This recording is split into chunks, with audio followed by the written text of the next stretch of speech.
One.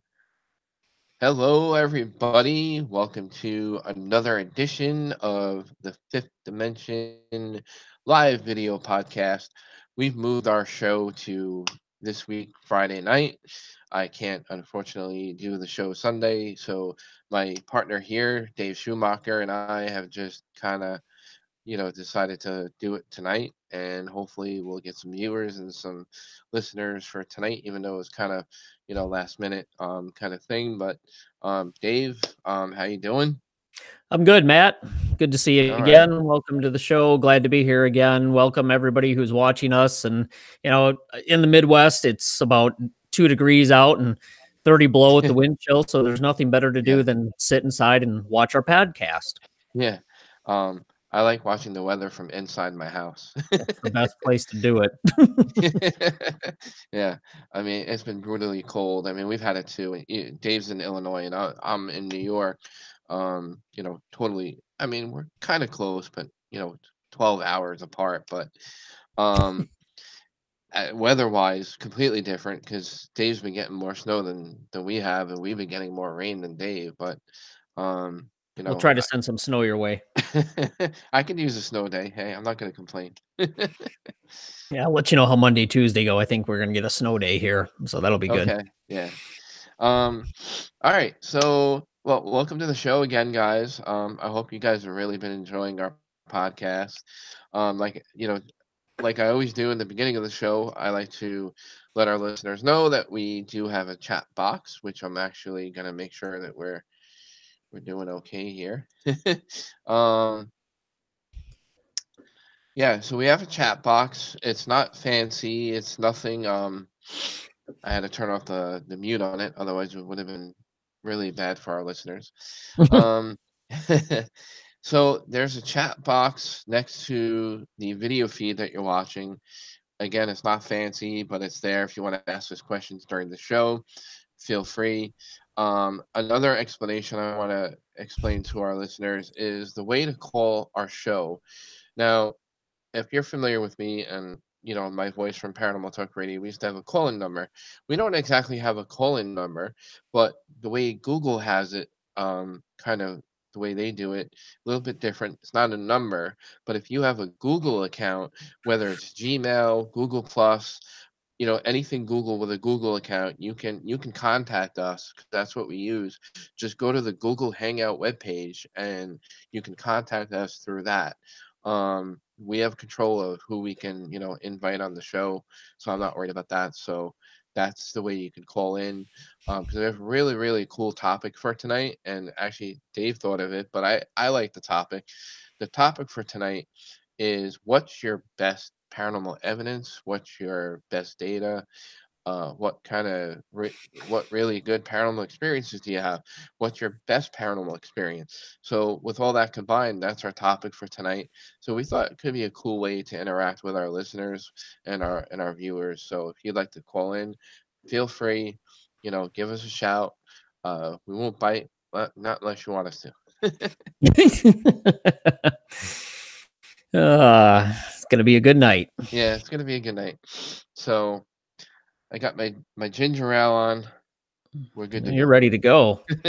No alcohol tonight. My stomach's a little on the fritz, so Yeah, just water tonight over here. yeah. Yeah, I don't know what it is, man. Like, it's just like it hit me early afternoon, and I said, "What the Ugh, hell?"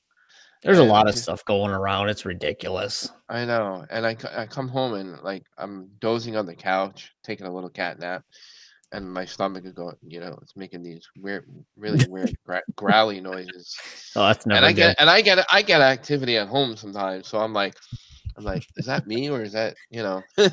Rule out the natural causes, and you're one of them tonight. You may hear an EVP in the background, but it's not an EVP. Somebody's gonna think there's a demon talking to us. Exactly. All right. So I'm gonna give Dave the floor here since he chose the Oh, topic. all right. Putting him on the spotlight. Okay, so I'll have a couple examples, and we can kind of trade stuff back and forth. I'll start with a couple personal experiences I had. Again, as we all know, personal experiences aren't hardcore data. They're not They're not the end all be all evidence of anything, but they're interesting and sometimes they're a lot of fun. I also have a couple examples where environmental data that was collected at the time matched or correlated with personal experiences during some of our case studies and investigations we did back in the day. So I'll kind of take us through a couple of those. But, one of my first experiences, it was years and years ago when I worked for the Department of Agriculture, and we were out east for a conference, and we had a little bit of time to kill, so we thought we'd go for a walk. And it's November, and it was getting kind of cold. It was a little snowy, so we were walking, and we came across this older church with a cemetery surrounding the church in Annapolis. And we were walking around there, and all of a sudden this overpowering smell of lilacs, I could just smell it. It was out in the middle of the cemetery. And I told the guy I was with, one of the guys I worked with, and we started looking around, couldn't find any flowers. None of the windows or doors of the church were open. And it was just really strong around one particular small little area. It was almost like a 10-foot by 10-foot area. And then it just disappeared. So that was one of the first things I ever had happen. And then in Janesville, Wisconsin, the house on Courthouse Hill, I remember I was out talking to a neighbor, and we were having a birthday party at that house, whole bunch of kids over, a whole bunch of adults. And I'm talking to the neighbor, and I kind of see out of the corner of my eye, and it was really bizarre because it was almost like it was framed, but a little hazy. And it looked like a little boy with blonde hair, a yellow shirt, and long blue shorts ran around the corner of the house. And the house, the way it was laid out was there's the house, and then there's a bush, a fence, the driveway, and then where I was standing. And it looked like he ran between the bush and the house. So I'm like, oh, geez, one of the kids got out of the house. I better go. I got to go. Told our neighbor, Greg, I'm like, I got to go talk and make sure nobody's kid got out and ran out. Yeah. So I went in the house, and I'm like, guys, this little kid, whose kid is it that has the blonde hair and the yellow shirt and the shorts, the blue shorts? And they're like, nah, nobody. What are you talking about? So it was really bizarre. And that was a house that, we had spent a lot of time in. It was kind of our living lab for a while. We collected a lot of information, and people had reporting hearing voices of children, especially a little girl, which doesn't match the little boy I thought I saw, but a little girl saying mommy, had all kinds of activity in the house. Somebody told us at one point that the house was kind of a halfway house for an orphanage. So it wasn't a true orphanage. It was kind of kids would go and come and then get transitioned to a family or a full-time orphanage. We couldn't ever verify that. So we looked into it. We couldn't verify any of that stuff, but it was really interesting. That's the one and only time I thought I ever saw anything. And then one more personal experience, and then I'll turn it over to Matt. And this is going to be one of the cases I talk about with some correlating environmental data that we recorded at the time. But this particular one didn't have that. So we were investigating it, and our team was there, and there was the homeowner, his wife, and then a friend of theirs, a couple.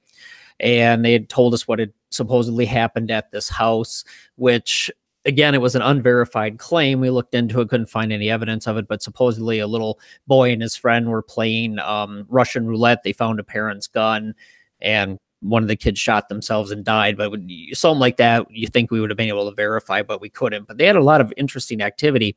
So one of the things we were doing at the investigation is, doing the typical walk around, check everything out, see what things look like. And, Jen just thought, we're standing at the top of the stairs where they think they've seen this little boy, the apparition, this little boy go shooting across the stairs. And we're standing, excuse me, together. And Jen's on my right-hand side. I'm obviously on her left-hand side. And she just kind of blurts out, hey, if there's anybody here, can you let us know? And we both hear in the ears that are facing each other, we both heard yes. And it's like the voice was right up against your ear. So we're like, oh, well, that was interesting. No idea what that was. So that's just a couple to get us started. So Matt, I'll maybe turn it over to you for a little bit, and then when you're done, I will jump back into that case and talk a little bit more about some of the stuff we found and collected. Okay, sure. What I like about when I hear stuff like that, Dave, is there's nothing cooler than hearing a disembodied voice because it's like, especially when it's It so loud and clear and heard by and you more than can one feel it. It's person. like you could feel the breath on your ear. It's just really Yeah, weird. yeah. I've been in numerous locations where I've had my name called and right behind my ear, and I know it's nobody else's voice that's around you, or you know, but it just has that like certain ambiance about it, or the a certain acoustic about it that stands out more than like the regular voices in the room. And when you hear stuff like that, just like gives me the chills. It's like chills you to the bone. Um, yeah, with that said, that brings me to the very, very first time I ever heard a disembodied voice in my entire time that and I'm gonna say, in the 20 years that I've been investigating, this is the very, very first disembodied voice I ever heard with my own ears. So I'm at a historic hotel, and we are in the main library of the hotel. It used to be a residence of a very famous owner out in our area. And we're in the library room, just me and another male investigator, and we're sitting at the library desk, the main desk of the library, which faces the entire library. So, it's like the desk is on the far back wall, and then you have the whole square, the whole rectangular shape of the library in front of the desk. I'm sitting behind the desk because I just feel right sitting behind the nice big library desk. So sitting there with my team member, and we're starting to set up audio, questions and answers and stuff. And all of a sudden I hear a female voice like echo in the room, and I heard a female voice say hello. And I looked at my team member because it was so loud to me that I thought for sure that he could have heard it. But he looked at me like, "What's wrong?" He's like, "What's the matter?" I'm like, "You didn't hear that." And he's like, "No, what'd you hear?" And I'm like, "I heard a woman's voice." And he's like, "What did it sound like?" I said, "It sounded like hello." I'm like, "You didn't hear that." I said, "That was so crystal loud and clear to me." I'm like, "How did you not hear that?" I'm like, "Am I going crazy?" And what was great about this piece of evidence, because not only is it a paranormal experience, but we also recorded it on multiple devices. I had it not only recorded on an audio recorder, I had the audio on the video camera as well picked it up. So I think it's great when you can support a personal experience and record a personal experience at the same time. So to me, that's really good data to present, Mhm. to a location, when you can combine those things together. And this happened like back in, I think around 2006. So this happened many years ago. So, Okay. I mean, I have had so many, experiences that I could talk about, but that one really stands out to me because it was just more personal to me because it was my first ever like disembodied voice I ever heard in my whole life. Mhm. Um, but the fact that, like I said, you could correlate, more than one device that can support it. Right. Um, and I still have it on file to today, and I actually play it in our lectures at our events and stuff. People are always fascinated by it because there was not one female anywhere. And I mean, Mhm. I got up and I looked all around. Like I walked throughout that whole place, didn't see no female, and the closest this place was so big, and the other people that were part of our team was way on the other side of the castle, and there was no way we would have heard that person from way over at the other end of the castle. This is a huge place, and it just the voice and the echo and the sound of this disembodied voice just really, really impressed me. And I don't think I've actually ever had that kind of experience since then. And it's so hard to compare, Yeah. all these types of experiences because I think each one has its own circumstance and situation. But to me, I just thought that that was really cool. I like sharing that with everybody. Hmm. That's an interesting one. So yeah. We both started off with some audio experiences. Well, I started off with one where I could smell, but then went into the audio. So interesting. Yeah. So jumping back, That's not because of my stomach. that's not it. Okay. No. So All right. jumping back into the one where I finished before you, I turned the mic over to you, where Jen and I both heard that. Yes. This was a location, Sun Prairie, Wisconsin. That's all I can really say. It's one of our case files on our website. So if you go to paranormalresearchgroup.com, go to the case files and look for the Park House haunting. You can actually read the full report. But I'm going to skip through all the background. We ran our DEAD system, which is our environmental data logging system. So it's the direct environmental acquisition data logging system. I like I put the system together. Jen gave it the name, so everybody likes the name. So it's great. It kind of makes you remember it. Yeah, it was pretty creative. I think I had some really lame science-y sounding thing, and it was just everybody went to sleep every time I said it. So this system was set up, it logs every second magnetic fields on 3 axes. It also sums them, so you get the total. It does temperature, humidity, light intensity. You can do natural magnetic field, radiation. What else did we have on there? And at the time, we were also running a Fluxgate magnometer, which that thing samples. I think that one particular one was sampling about 400 samples a second. So it would read the magnetic field. And I think I ran it in one of the things we did together up in your neck of the woods at that time. So you're getting 400 samples a second, and it records all this on 3 axes. So not only can you tell what's happening, the changes in the amplitude, but if you run it through a certain type of software, you can figure out what frequency it's at. So we had all this stuff running, and we were upstairs, close to the master bedroom and the closet. In the master bedroom closet, we had the equipment there set up because the owners said they had some experiences there. And when we were spread out a little bit, some of our members were in other parts of the house. So the owner and one of the investigators, they were in a small upstairs bedroom, separate from where the equipment was running, referred to as what we call the children's room. And they both heard someone say, "Hey." And I am in the other room with for horses and ghosts. And I'm in the other room watching the computer system, and I hear them start talking. And they're like, "We just heard somebody say, 'Hey.'" I'm like, "Oh, okay, interesting." Because there was a flurry of spikes in the electromagnetic field at the same time they heard that. Wow. Then it all died down. And then 2 investigators, they asked the question again, "Can you show yourself?" They heard yes.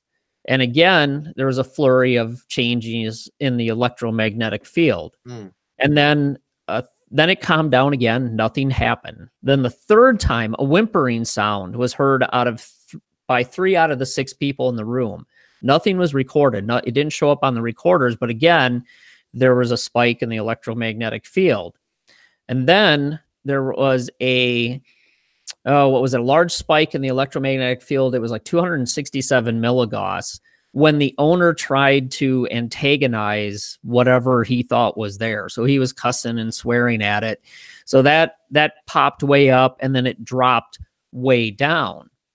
And then there was another large 20 plus milligauss spike when 6 people out of the group heard no. And again, it wasn't recorded. So if you go to the report, you can actually see where all these spikes occurred.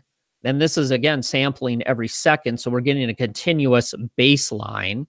And the only time we got spikes is when people had somewhat of a personal experience. Now, the next thing is we turned the power to the house completely off. This was a rare opportunity. These people were actually, all their furniture and everything was out of the house.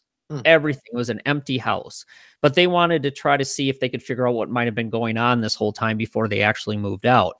So we thought, well, everybody always says, well, maybe there's something going on with the the electromagnetic field in the house. It could be fluctuating, it could be causing these weird experiences. But then again, for it to only happen when people had an experience, that was interesting enough. And we thought, we'll turn the power off. So we were able to turn the main power to the house off. And I think we let it sit probably, I don't know, 10, 15 minutes before we started up again. And as we're up in the master bedroom in the closet area again, there was a almost, oh, I'm trying to see if I can see what it was, a 287 milligauss spike in the electromagnetic field at the exact same time the owner of the house said that he felt, to him, what seemed to be a child's arms wrap around his leg. Really? Wow. And then it stopped. Hmm. And then there was nothing else. And then some other people, I think they felt a thumping in their temple, but that was at another one of the spikes, not when the power was off. But yeah, I think that happened to that house too. So there was a whole bunch of stuff. But if you want the details, it's been a long time. I think this was 2006, way back. So 13 years ago. I'm surprised I remember any of it. So yeah, you can go to our website and look at the case files, and it's the Park House haunting, and you can read the complete case report on it. So that one really stood out to me, and that's a place we really wish we could have gone back to over and over again. However, somebody new bought the house, and because of confidentiality and all the forms they signed, we couldn't really just show up at the door and go, "Hey, anything weird happening here?" We Yeah. were hoping somebody would call and ask us to come back, but that never happened. But that was one of the more interesting ones because there was obviously a direct correlation with Mm. changes in the environment and then what people were experiencing.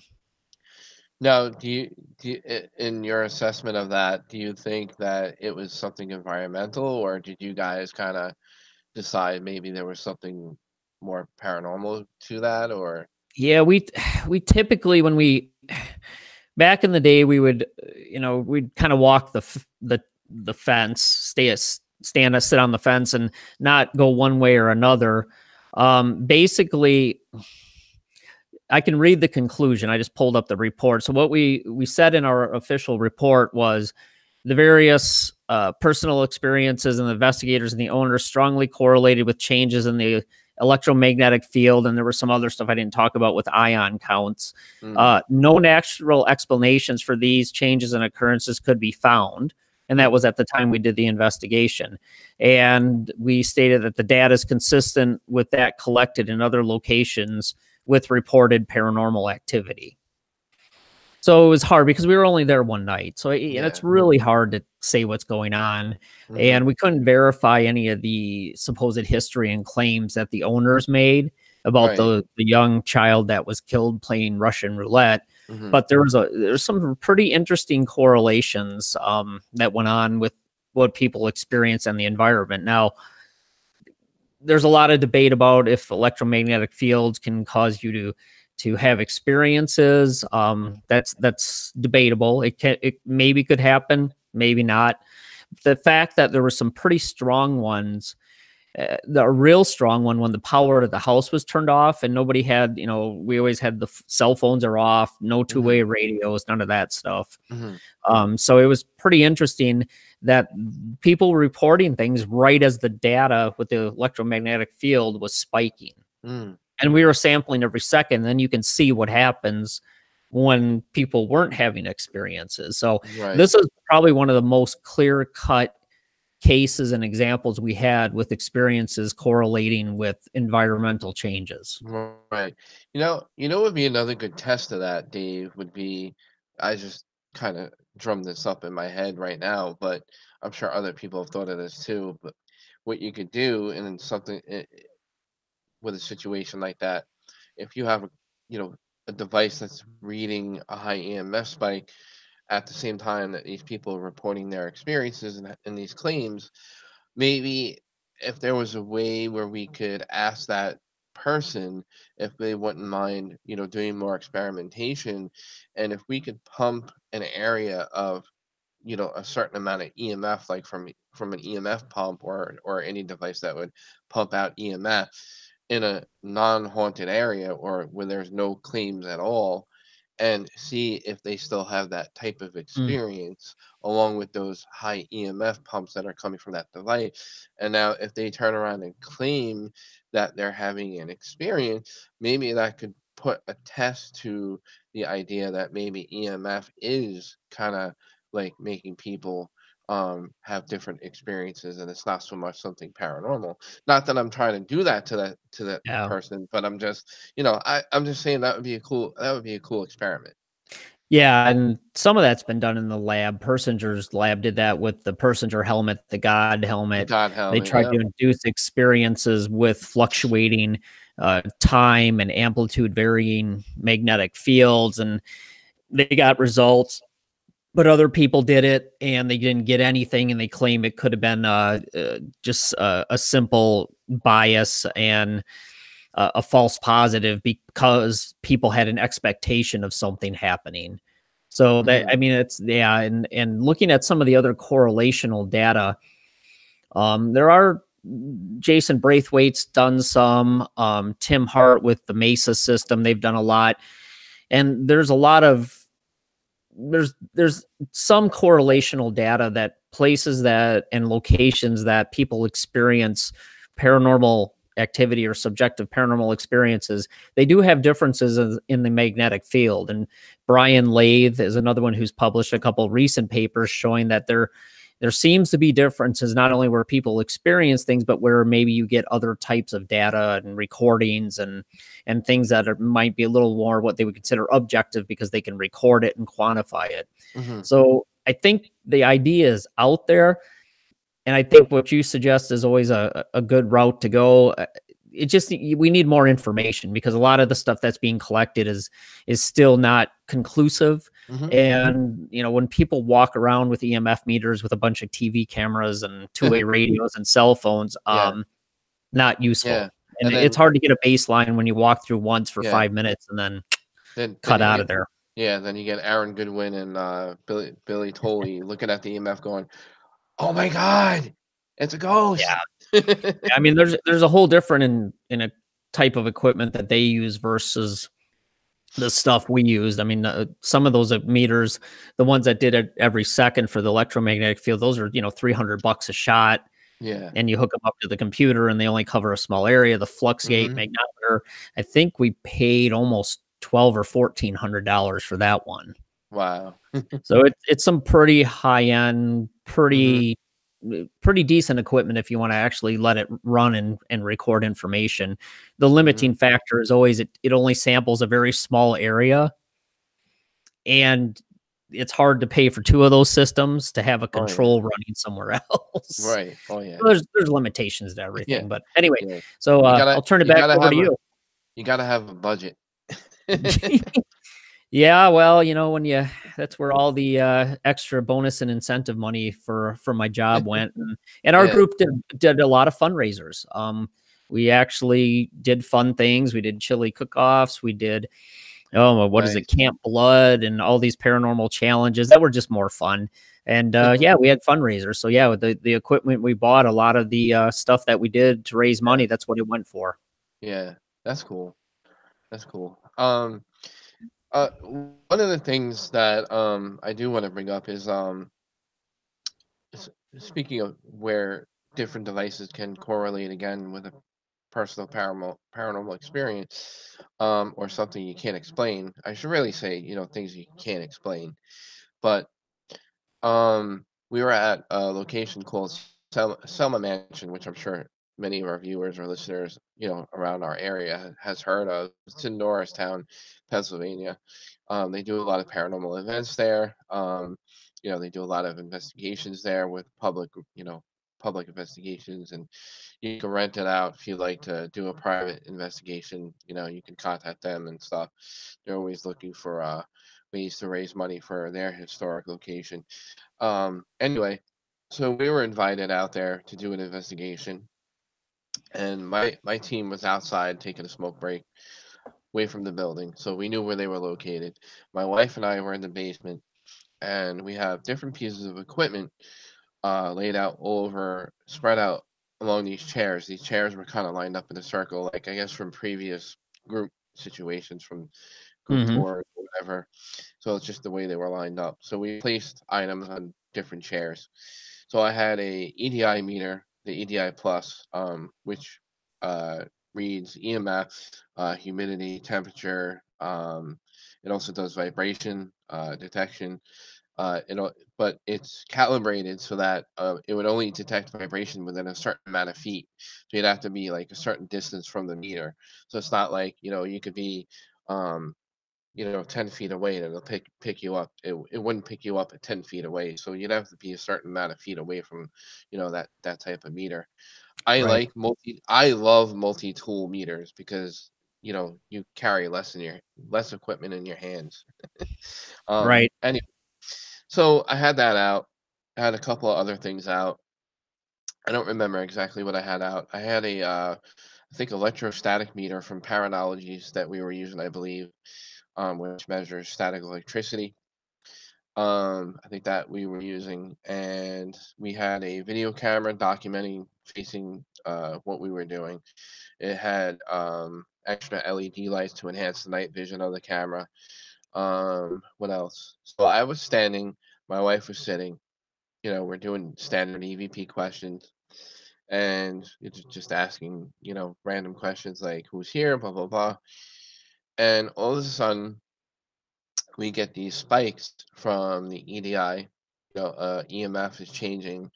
Um, there's vibration, and like the static meter starts going at the same time, and I get excited because first of all, let me just go by saying it is really, really rare when you have multiple pieces of equipment going off at the same time that you're Right. possibly having an experience. To me, that's extremely rare. So Mhm. I was excited just to have more than one piece of equipment going off. Now, again, we had no cell phones, no radios, nothing like that nearby. So all this stuff is happening. Then the camera behind me malfunctions and the LED lights black Mhm. out. So I'm like, what the heck's going on here? And I go over to check out the camera to make sure it's okay. It wasn't my camera, so I had to make sure it was all right. And I'm checking the camera out, and as I go to turn, I get a rock thrown at the back of the back of my leg, my Huh. lower leg, like kind of like where my calf is. Mhm. I feel something hit the back of my leg and hit the ground, like I could hear it hit the ground. Huh. And I'm like, that's crazy to have all those things occur all at the same time, then the camera, and then have something thrown at the back of my leg. And I'm looking at my like, what the heck just happened? Yeah, that's You wow. know? Yeah, Yeah. that'll wake you up. Yeah. So I thought that was cool. And of course, we thought logically, like, we're in a basement. Could have been a rodent that I didn't see. Mhm. It's dark down there. I mean, I'm not going to rule that out, but I didn't see a rodent. I didn't see a mouse. I didn't Mm. see a rat or Mhm. anything. I would have seen something like that It's a because if big I would, rat throwing that's a big yeah, rat throwing crap at you. if I would have felt a rodent crawling up my leg, I'd be right out of there. See, I'm more worried about, yeah, like rats Like, and bats and stuff than any I'd type be of more afraid actual of paranormal activity. rabies. Yeah, that's probably a you good know, fear. yeah, yeah. So, you Oh, know, cool. I thought that was a really cool experience, and to Mhm. have multiple pieces of equipment actually Mhm. uh, working at the same time the way it should. Um, and I don't think I've ever had. I mean, I can't say ever, but not at the same time or a sequence of things in a short period of time. Mhm. That, like I said, I think is just rare. What do you agree with that? Do you think that those It's things it's are real rare? rare. Yeah.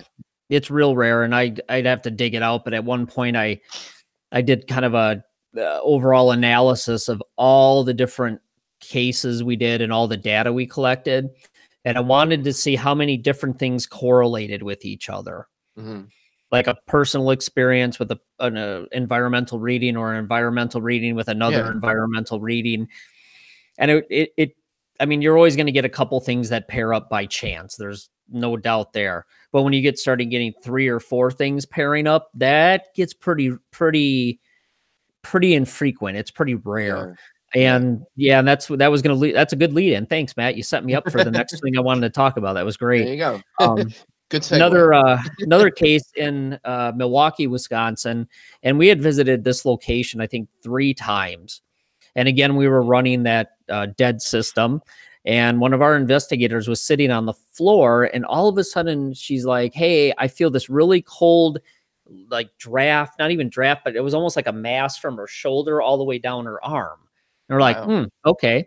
So another investigator took a picture, and you can see it's like half of the picture. There's this almost like a dark, Hmm. the if you split the picture like this, if you're looking at the screen, Right. this part was all dark.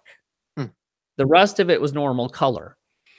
And then a couple minutes later, 3 minutes later, she said, I don't feel it anymore. Took another picture. You don't see that anymore. It's a normal picture. Hmm. Now, this is where to me it gets interesting. The data logging system was right next to her. Guess what? The one thing is that it didn't pick up a drop in temperature. There was no drop in temperature. Wow. But what we did see is the radiation level, which it was averaging 12 or so, if you were to take all the points and average them. And before that happened, it was about at 10 counts per minute.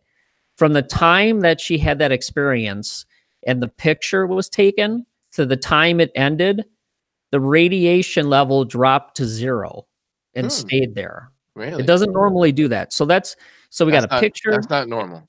No. And then when it was done, it went back up and it kept bouncing around normal. It was going between like 7 and 15 or 20 all night. Hmm. So it went back to normal, but that wasn't the only thing. The the magnetic field with the flux gate magnometer, we saw the Y and the Z axis flip. So the Hmm. Y axis started going up, the Z axis started declining, Hmm. and the X axis stayed the same.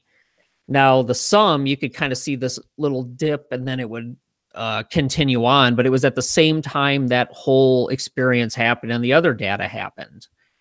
So it was, to me, that's interesting. So we had the electromagnetic field, it looked like something switched in the axes, the Hmm. radiation, a picture, and a personal experience. So we had 4 things correlate in that one experience. Wow. That's cool. So that one was, to me, that was pretty impressive. Yeah. And that was a Definitely. location where we had heard about a lot of other activity, and we had some other things that we recorded as far as data. But that one was just really, to me, interesting because you got the photo, you got the experience, you got radiation changes and electromagnetic field. But the Nice. weird thing is when she said she was cold, guess what? No drop in temperature. Yeah. That's odd. And every time I've felt a cold spot at a supposedly haunted location, the only thing I was ever able to correlate again was not a drop in temperature, but a change in the ion count. Mm. So Hmm. it's interesting. Kind of, you would think you would catch the temperature change, but that Yeah. wasn't But it. not. So Yeah. But had nothing to I do don't with know. That the was ion. another pretty Yeah. interesting Yeah. setup there. Definitely. I Those are love. rare though. I mean, you're talking 2 cases from, well, when was this one? I don't know. This one was probably before the 2006. So to get Okay. this type of stuff is really, it's rare. Well, So rare obviously that we have to rewind the calendar and go back to 2006. go back in time.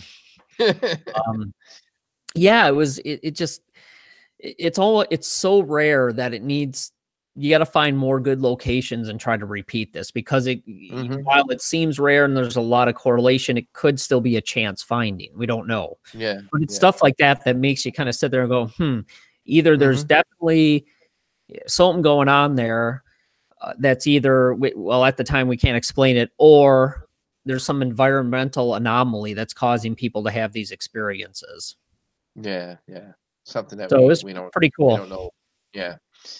Definitely. So if you guys are just tuning in, I'd just like to give a shout out to our listeners that if you'd like to call in and give us your best data, paranormal experience, um, you know, your best evidence, whether it be an experience, a collection of data, or any of that kind of stuff. That's what we're kind of talking about. What's your best stuff, and Hmm. if you like to share your experience with us, you don't have to disclose the location. We're not looking for that kind of thing. We want Right. to hear we want to hear about your experience. We want to hear about your data. We want to hear about your research, what you come up with, what you think of it. Share it with us. It'd be cool to hear other people chime in, give us their opinions about their stuff. So, um, again, when you dial in, it's free, and you know me. If it's free, it's for me. Hey, Me you too. just you just need a Google account and go to Google Hangouts. You can even use your mobile device. That's how easy it is. It's like Dave and I even tested this thing like on our. Dave was on his phone. He was on his iPhone. Works with iPhone. Works with Android.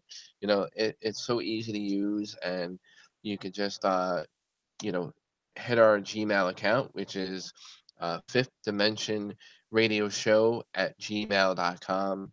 It's fifth dimension radio show at gmail.com.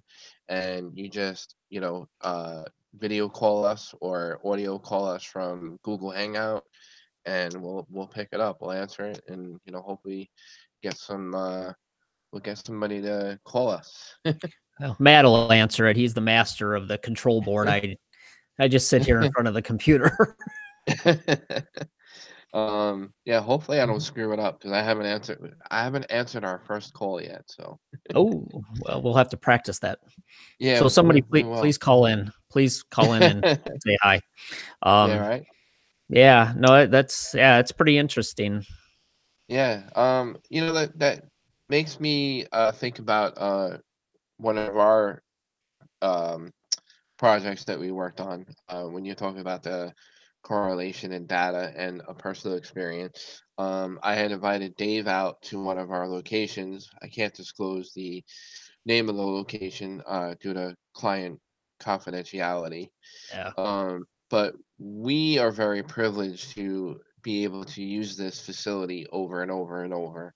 Mhm. Not facility like the bathroom facility. I mean, like, a building, a location. Um, so it's a place that we frequently visit to do our research, do our projects, do any kind of experiment. We work on our team methods there. We have meetings there, which I think is really cool for them to let us, Mhm. use it for stuff like that. Um, I had a theory in the house that there was possibly, I don't know how many people feel about portals or wormholes and things like that. I know scientists talk about them all the time. And I know one person, and there's quite a few people in the paranormal that do talk about them. I don't know how much truth to wormholes and portals and things like that, but I like the idea of it. I can't prove it. I don't think anybody can prove them because it's just all ideas and things. But I thought to myself that there could be something going on to that. I think in this location that we frequently visit, and Mm. I said, well, it'd be really cool to have Dave and his, Yep. random generators that he uses on his experiments to come out with one of his projects and do his thing there. And I invited him out, and Mhm. he set up a negative control and a positive control. Negative meaning where there's no reports of anything paranormal, and positive meaning where there is reports of something. And we ran it. Dave, if you remember, what did we exactly run again? Just to reiterate. That night we focused on magnetic field radiation and random number generator. Okay. Like, what type of system did you use? If you don't mind getting into some of that. Yeah, I use the typical setup on our dead system that has a 3-axis triaxial meter. I used a GM10 radiation detector from I believe it's Black Cat Systems, and then the random number generator is one of the Celeron random number generators that basically uses circuit noise to generate random numbers. And it's gone through the big the big tests to make sure it's random, and it's been proven to be random. But in certain situations, certain conditions, it seems to deviate from randomness. So we had one of those systems set up in one each in two locations, one being where people reported things, and then one being way off in another part of the location where there were no experiences at all. Right, right. And what was really cool is later on that night, I think it was around 10 o'clock at night or something, if I remember correctly, and Mhm.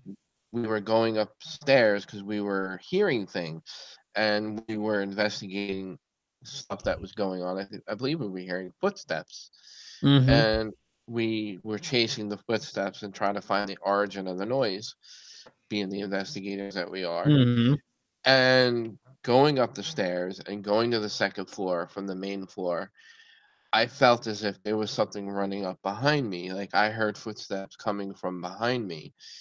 Now, after reviewing all the data that Dave collected on his machine, he had pointed out that there were some interesting things that he wanted to point out, and that there were some dips in some of the reading Yep. around the time that I had heard and thought something was running up behind me, Mhm. which I thought was interesting because, and there was something even more interesting to that graph because you said when you like put it together or flip it, it's almost like parallel. It was almost like matching.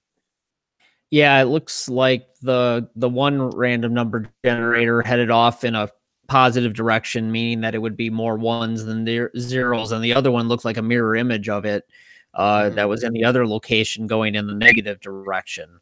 Yeah. I think the one just briefly reached statistical significance, but the other one never did. But it was interesting because they looked like an exact mirror image of each other.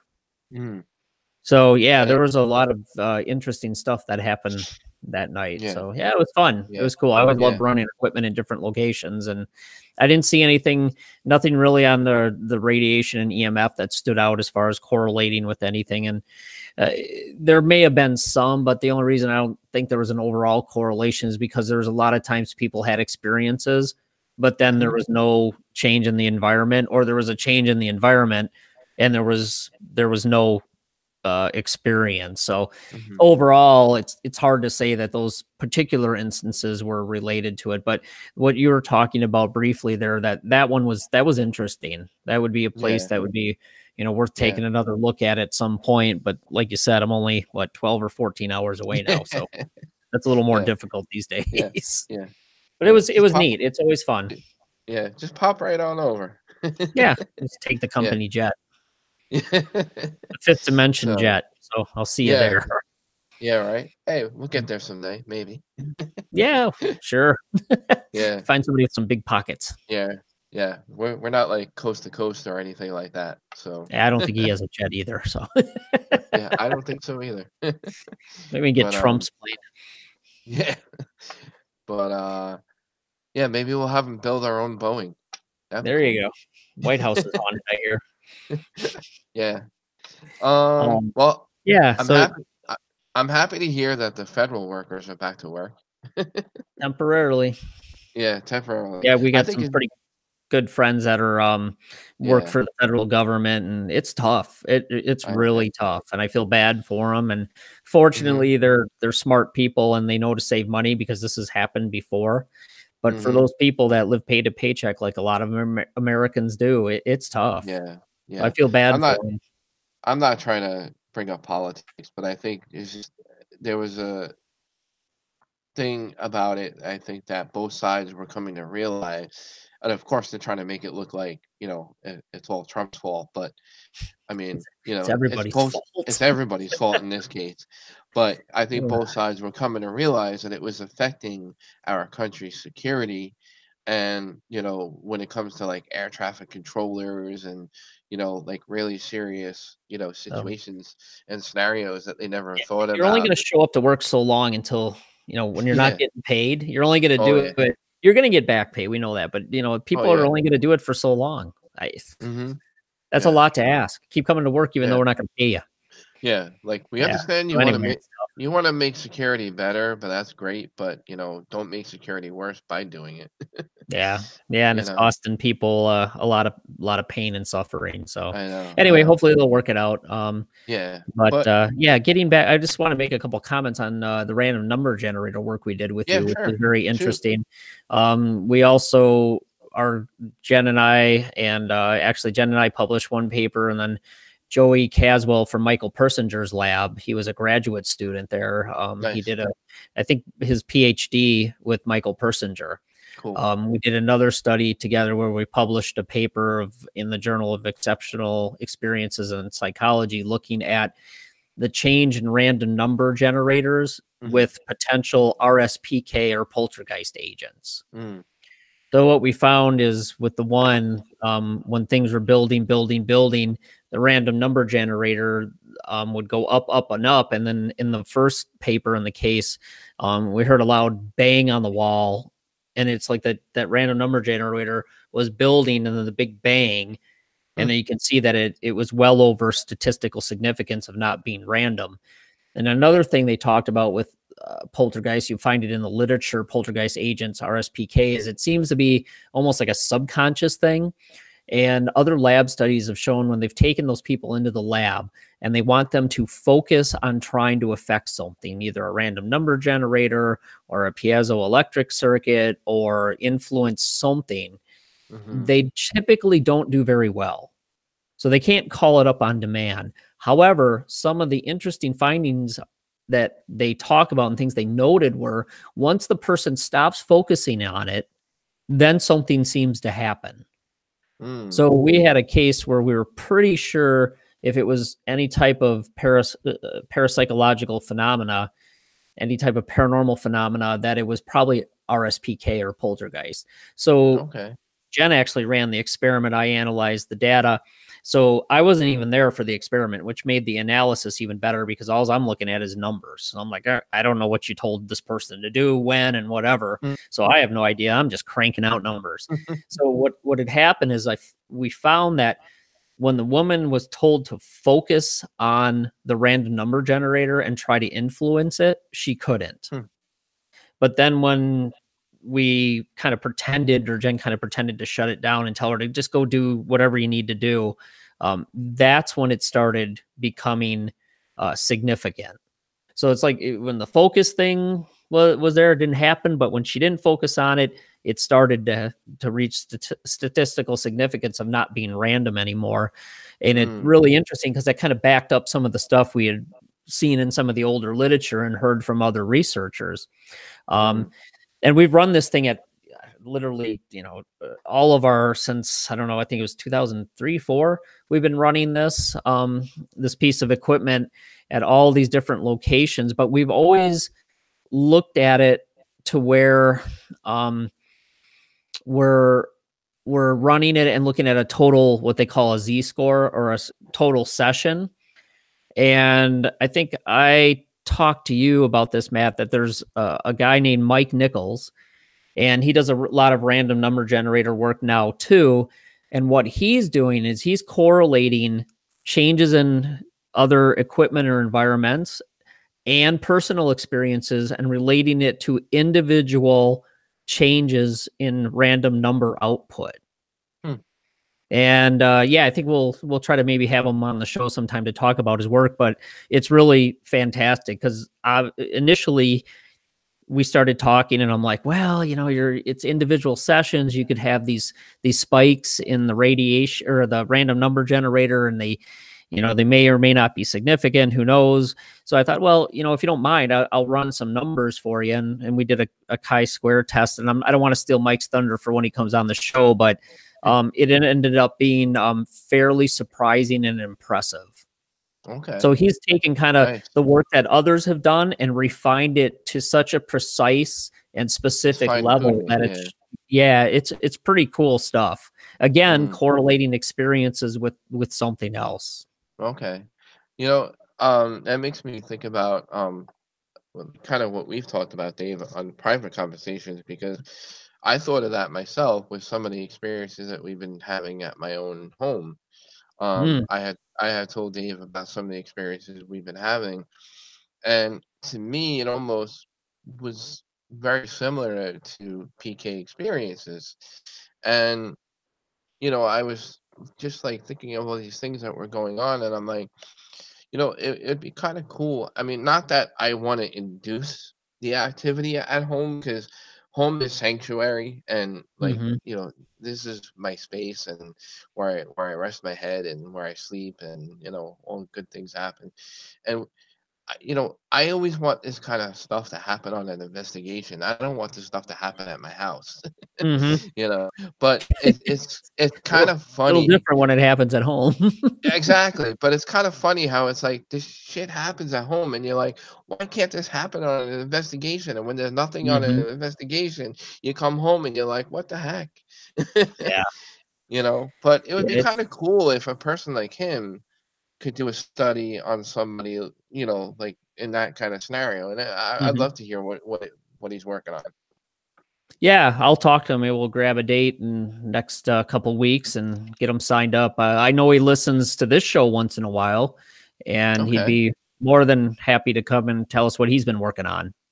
Yeah, yeah. So, all right, cool. We're getting down to the bottom here. It's almost at the end of the Wow, that show. flew Yeah. quick again.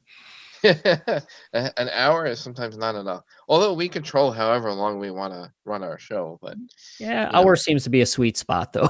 yeah, yeah, definitely. Leave them wanting more, Matt, remember that. Yeah, that's right. Yeah, that's good. So again, if you guys would like to email us, our email is fifth dimension radio show at gmail.com. Feel free to leave us feedback there. If you'd like to be a guest on our show, we'd be happy to hear from you. You can email us, contact me or Dave, and we'll reply back. Give us a day or two. If you'd like to give us feedback about the show in general, go to our YouTube channel. You can go there, leave a comment there, or you can even leave us feedback on our Facebook page. We have a Facebook page, Fifth Dimension Live Video Podcast, I believe, Mhm. is our Facebook. Um, I don't know. It's like I have so many accounts to keep up with here. I have trouble. Oh, it's ridiculous. It's I'm crazy. I'm multitasking. I need like the Iron Man computer, where I go. Nice. Yeah, I need Jarvis. He would help. He'd Yeah. probably take over, though. But anyway, we'd always love feedback, good or bad. We take constructive criticism, good. So anyway, if you could do that, that'd be great. We really hope everybody enjoys our show so far. I know I have. I know Dave has, and Yeah, if not, if absolutely. if not, he won't get a paycheck. So. Well, that's not too bad because I don't get one now, so not a big problem on my end. So, and if you don't mind my sense of humor, you'll like the show. So, We try to have fun. yeah, we try. We gotta watch each other. I say to my team members, we work in the dark. I don't know why it is we work in the dark, but we work in the dark, and we have to watch each other's backs. You never know what hole you're gonna step in, and you're gonna need that hand to pull You yourself out. never know. Or that So, that rat or bat or spider is gonna jump on you. yeah, right. Anyway, closing note, I wish everybody well. Have a great weekend, and I'm gonna say goodnight to everybody. Well, good night, everyone, and thanks for joining us, and take care, and we'll see you next time. All right, All right. Have a good one. take care, guys.